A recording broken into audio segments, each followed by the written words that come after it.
Okay sir, చిన్నప్పుడు వీళ్ళిద్దరిలో ఎవరు ఎక్కువగా అల్లరి చేసేవాళ్ళు? అల్లరి విక్రమ్ చేసేవాడు, చేసి కామ్గా ఉండేది. తన్నులు ఎక్కువ ఎవరు తినేవాళ్ళు?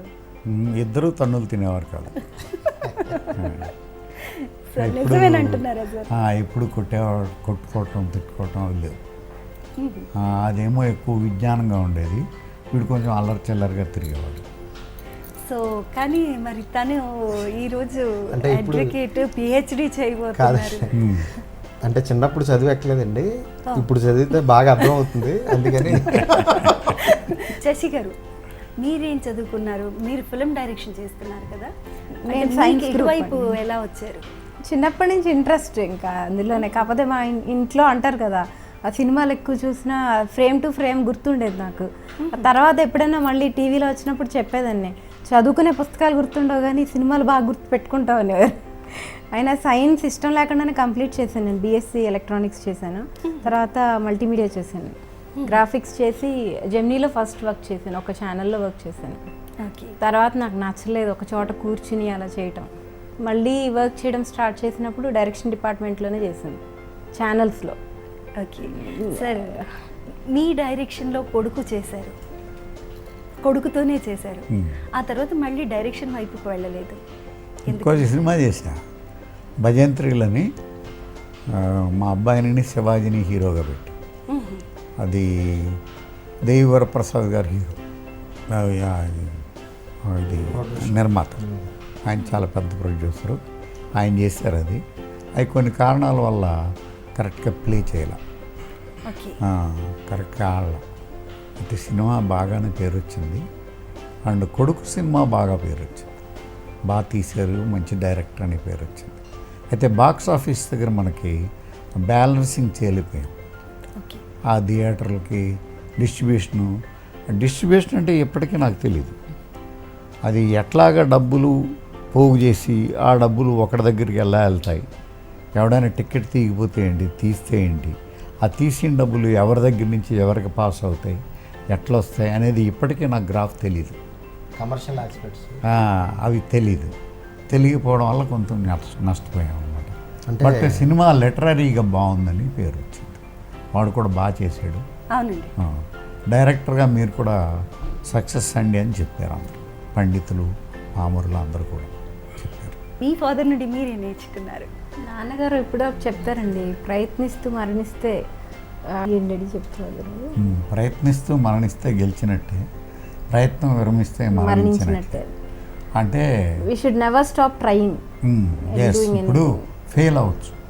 నేను డైరెక్షన్ చేశాను ఒక సినిమా, సక్సెస్ కాల, అంత మాత్రం చేత ఆగిపోకూడదు, ప్రయత్నం చేయాలి.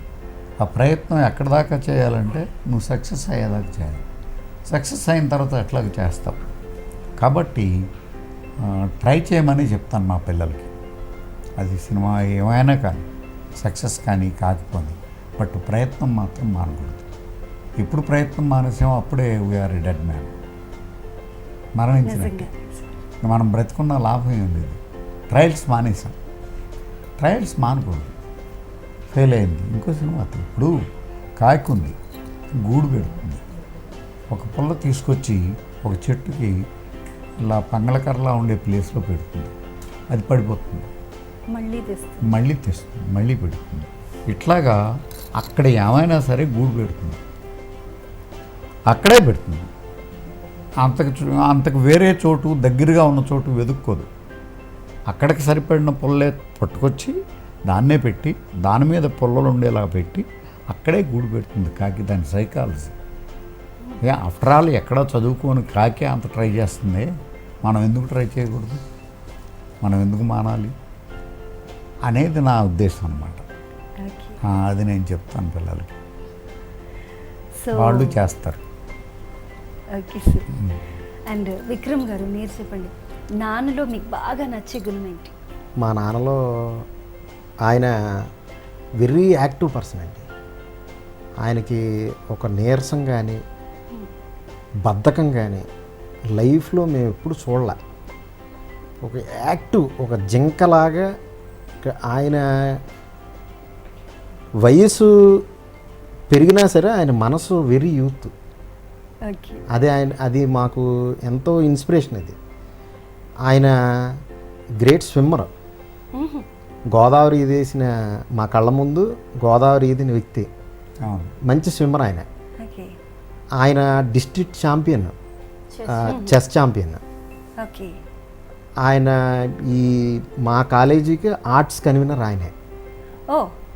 ఎప్పుడు ఆయన ఏంటంటే ఏదో ఒక యాక్టివిటీ చేస్తూనే ఉండేవారు. ఎప్పుడూ ఒక లేజీనెస్ కానీ ఒక రిలాక్సేషన్ అని ఉండేది కాదు. ఆయన ఎంత ప్రకృతి అంటే ఎంత ఇష్టం అంటే ఆయనకి, ఆయన ఒక 2 days కంటిన్యూస్గా ఇంట్లో కూర్చోలేరు.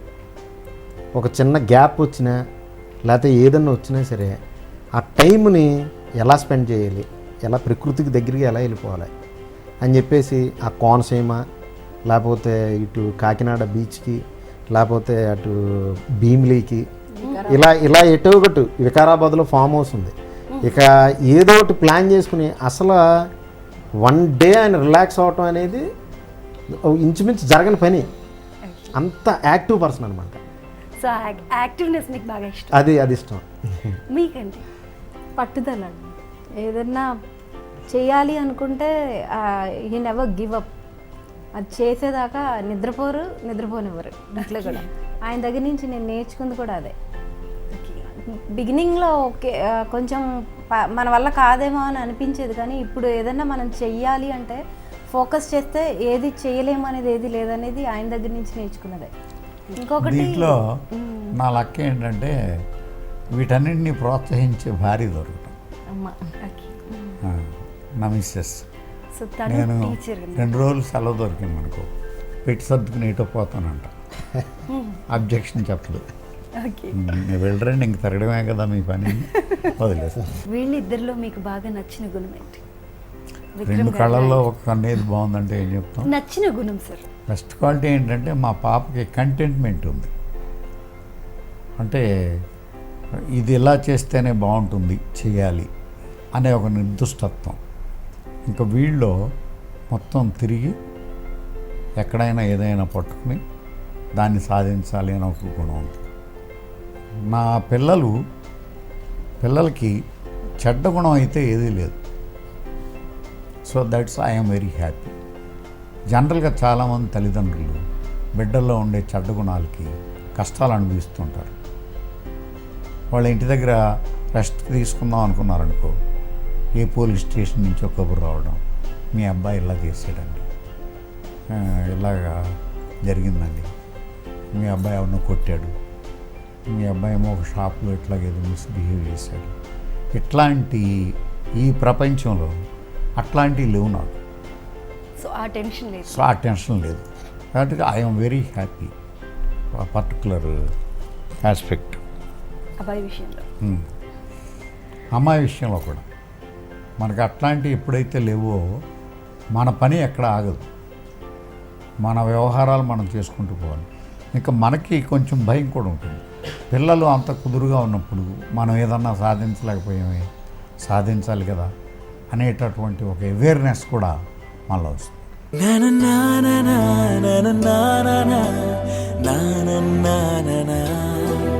na na na